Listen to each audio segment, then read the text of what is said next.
À présent, nous passons à la page invitée et sur ce plateau, je reçois le directeur administratif du collectif Génération Films Lab, Ousmane Boundaoné. Avec lui, nous parlerons de deux projets culturels que sont Waga Film Lab et Talent Film Lab. Alors, bonsoir et bienvenue. Bonsoir. Alors, pour commencer, vous allez nous présenter le projet Waga Film Lab.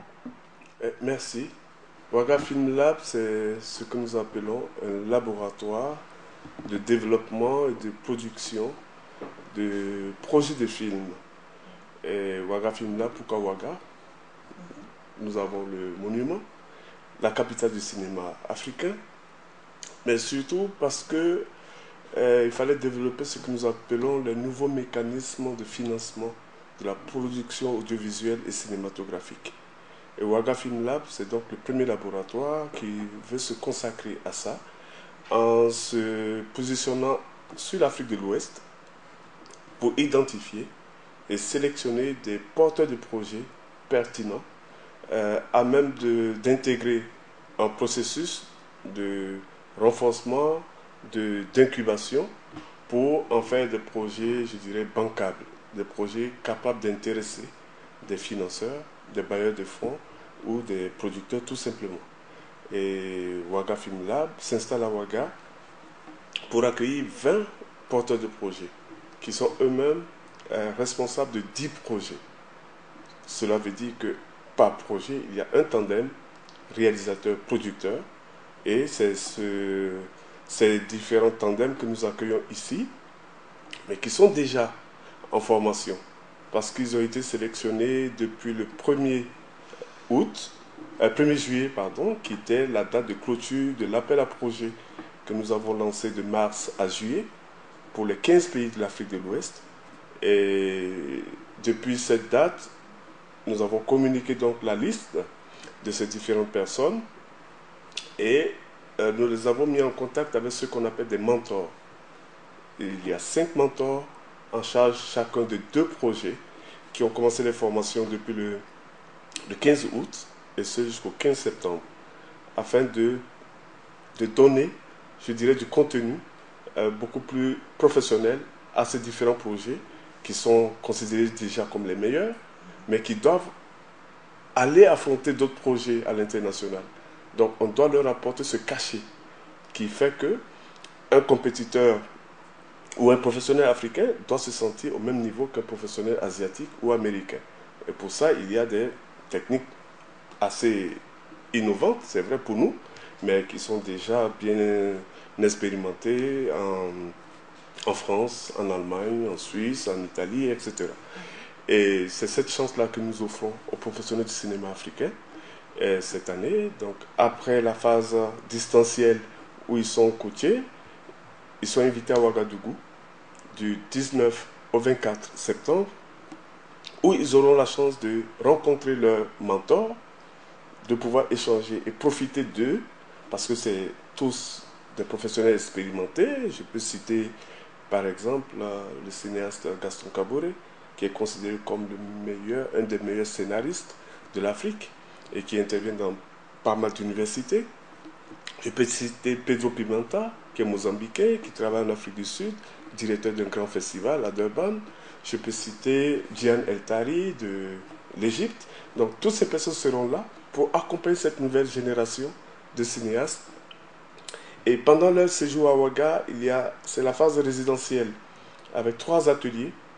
Un en storytelling, qu'on appelle de façon, je dirais en français tout simplement, technique de narration. Un atelier en production, technique de production, et un atelier de pitch, technique de pitch. Et nous avons la chance d'accueillir celui qui fait le pitch depuis 10 ans au Festival de Cannes, en la personne de Stefano Tealdi, qui va donc accompagner ces 20 à améliorer ou à apprendre à présenter des projets devant des bailleurs de fonds, à les défendre et puis à soutenir leur thèse, comme cela se fait aussi dans les grandes universités. Et parmi ces 20 porteurs de projets, combien de jeunes Burkinabés ont été retenus?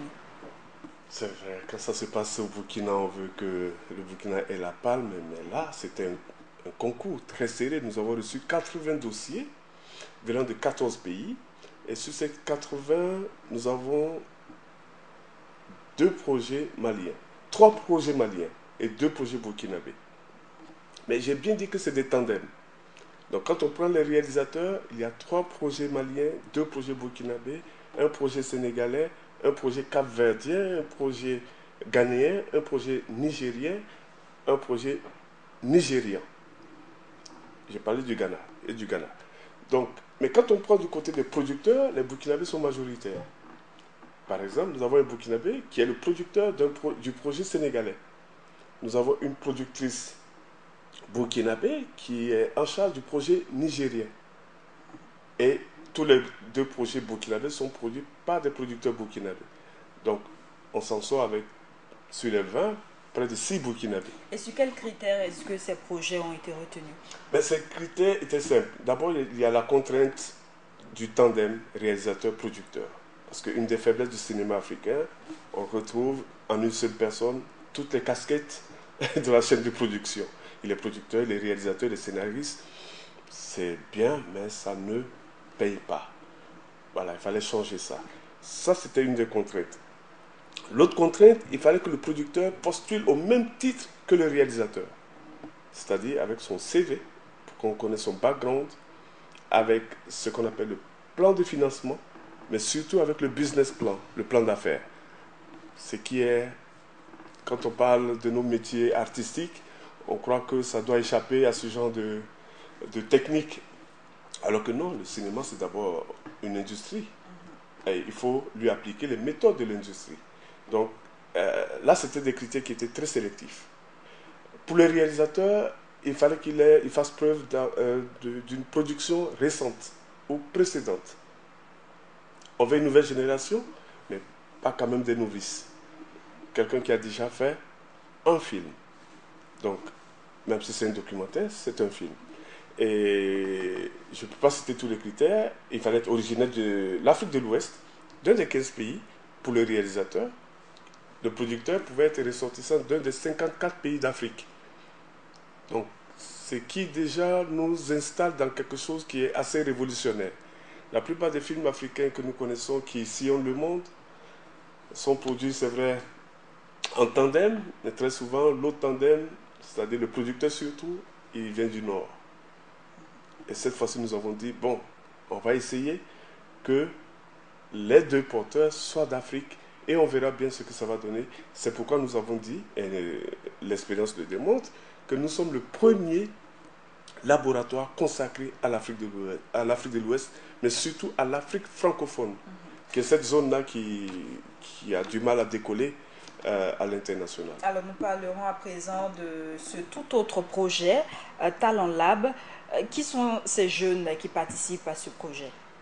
Moi, c'est le projet qui me tient le plus à cœur pour mes engagements dans le secteur culturel, mais aussi mes engagements aux côtés de la jeunesse. Parce que nous sommes une capitale, nous nous disons la capitale du cinéma africain. Nous savons que la plupart des pays souffrent de la fermeture des salles, par manque de cinéphiles dans les salles, mais ça ne veut pas dire que le cinéma n'existe plus. Les gens continuent de voir des films. Mais à Ouagadougou, il y a une particularité que personne ne peut nous nier. Quand un film sort, il a son public. Les gens continuent d'aller en salle. Pour maintenir cet état de fait, il faut construire le public.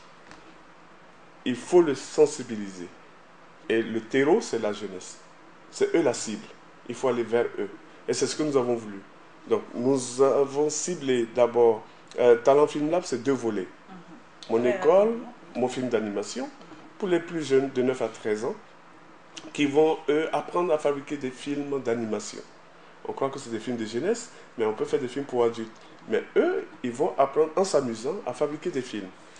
Le deuxième volet, c'est le Talent Lab pour les jeunes de 13 à 20 ans, qui sont issus des ciné-clubs du Burkina Faso, parce que c'est ça aussi une des particularités du Burkina. Nous avons une fédération de ciné-clubs très dynamique, qui a des ciné-clubs dans la plupart des lycées et collèges du Burkina.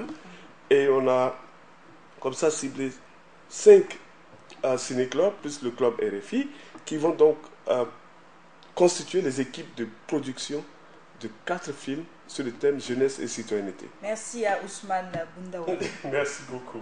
À l'instant, nous recevions sur ce plateau le directeur administratif du collectif Génération Films Lab, Ousmane Boundaoune. Et c'est avec lui que nous refermons ce journal. Merci à tous de l'avoir suivi.